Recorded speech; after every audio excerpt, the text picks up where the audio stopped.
Assalamualaikum warahmatullahi wabarakatuh. Selamat datang kembali di channel Suara Yusren.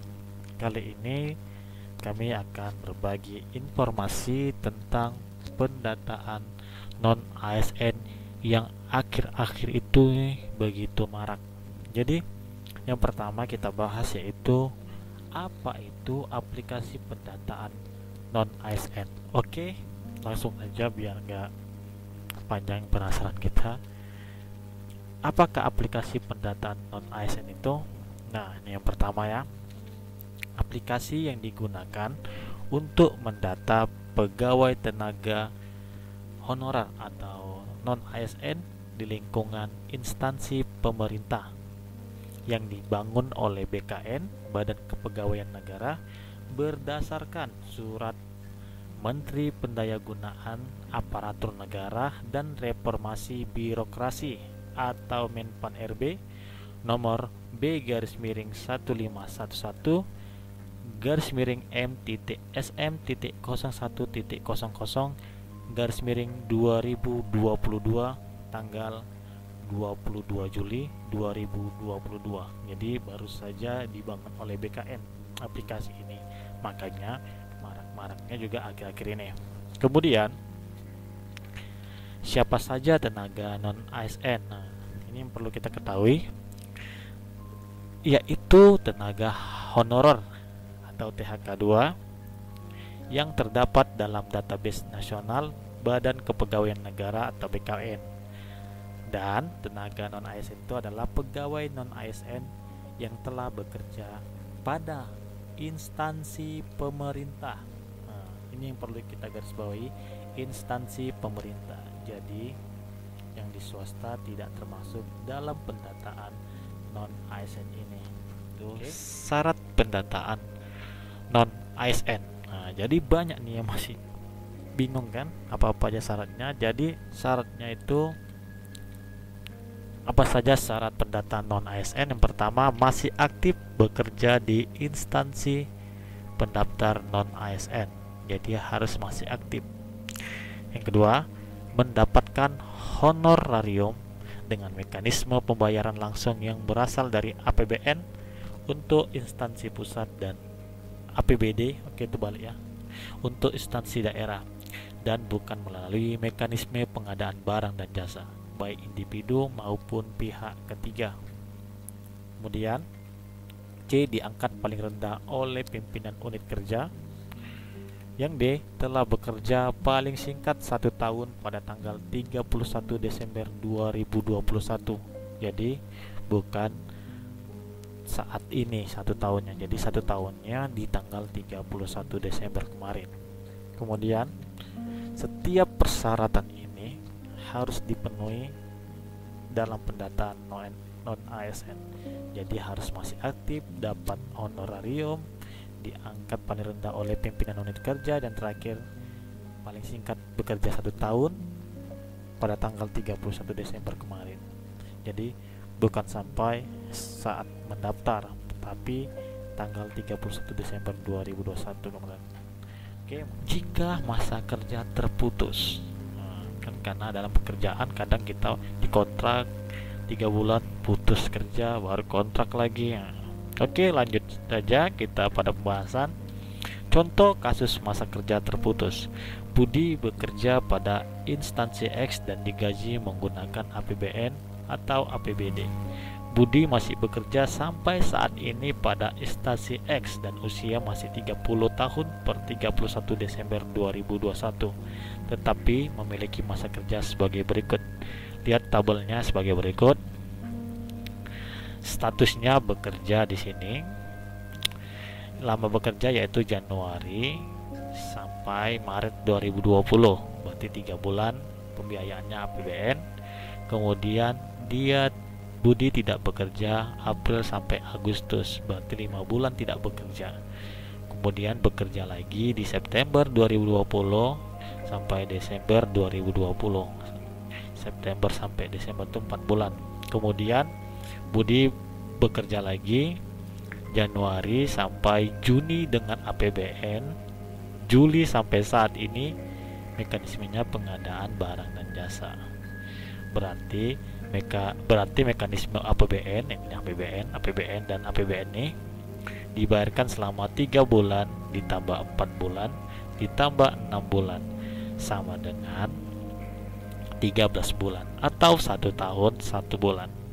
Lanjut, Budi dapat dilakukan pendataan tenaga non-ASN dan pada sistem yang dimasukkan adalah nomor SK Januari 2020 awal dari akumulatif, tanggal SK awal dari akumulatif, tanggal awal bekerja berdasarkan SK awal dari akumulatif, tanggal akhir bekerja berdasarkan SK akhir dari akumulatif. Oke. Jadi seperti itu kasus jika masa kerja terputus. Oke. Bagaimana dengan masa kerja yang masih kurang 1 tahun? Padahal di persyaratan kan harus 1 tahun sampai dengan tanggal 31 Desember 2021. Maka bagaimana dengan masa kerja yang kurang 1 tahun? Jawabannya tetap belum masuk dalam pendataan tenaga non-ASN 2022 ini. Jadi belum bisa dilakukan pendataan dengan orang tersebut itu karena syarat pendataan non-ASN adalah sebagai berikut, dan salah satunya yaitu telah bekerja paling singkat 1 tahun pada tanggal 31 Desember 2021. Paling singkat 1 tahun. Oke, jadi jika masa kerja kurang dari 1 tahun atau kita diangkat mungkin di awal tahun 2022 juga belum bisa, atau di Juli 2021 juga belum sampai 1 tahun karena masih baru 6 bulan sampai Desember. Jadi minimal 1 tahun, itu pun pada tanggal 31 Desember 2021. Oke, pembiayaan apa yang diakui untuk pendataan? Yang pertama, jenis pembayaran apa yang diakui? Yang pertama, pembayaran honorarium melalui mekanisme belanja pegawai non pengadaan barang dan jasa. Oke, selanjutnya pembiayaan BOS atau BOK apakah masuk pendataan?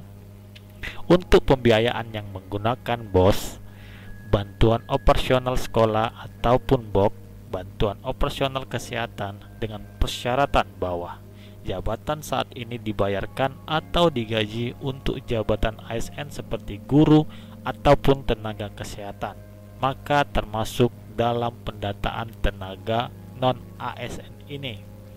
Kemudian pertanyaan selanjutnya, bagaimana dengan pembiayaan anggaran desa?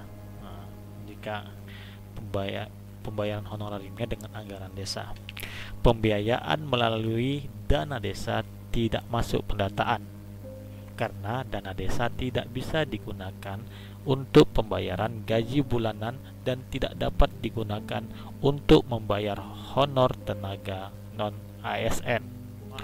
Bagaimana dengan pegawai BLU atau BLUD, Badan Layanan Umum atau Badan Layanan Umum Daerah? Apakah termasuk pendataan atau tidak? Kemudian jabatan apa saja yang tidak dilakukan pendataan?